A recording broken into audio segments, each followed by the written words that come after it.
maltsony zao ny fiainana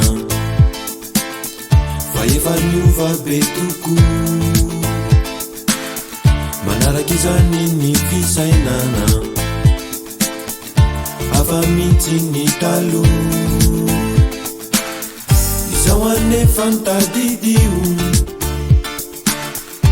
ary aoko fantatra tsy niova mihitsy hatriny anio ny fitiavako anao no fataholy ny zava-drehete fitiavako anao ihany no mitohete no fataholy ny zava-drehete fitiavako anao ihany no mitohete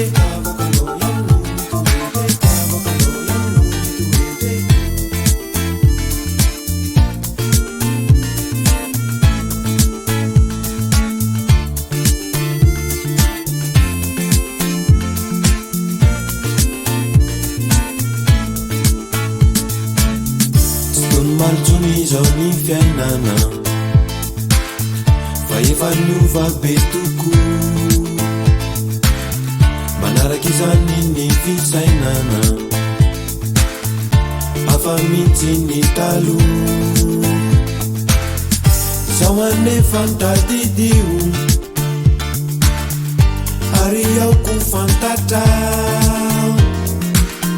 tsy niova mihitsy hatriny anio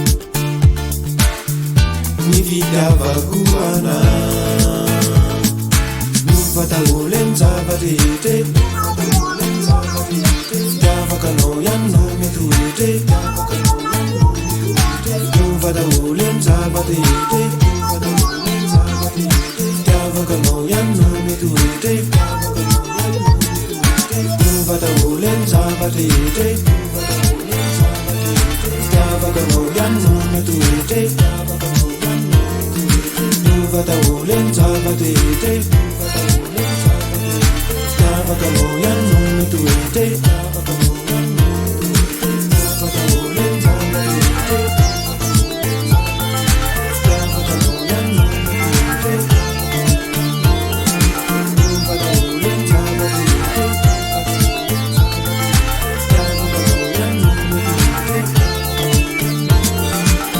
fataholy ny zava-drehete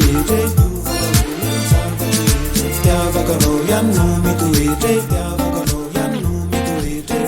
fataholy ny zava-drehete fitiavako anao ihany no mitohete fataholy ny zava-drehete fitiavako anao ihany no mitohete io fataholy ny zava-drehete fitiavako anao ihany no mitohete io fataholy ny zava-drehete fitiavako anao ihany no mitohete io fataholy ny zava-drehete fitiavako anao ihany no mitohete fitiavako anao ihany no mitohete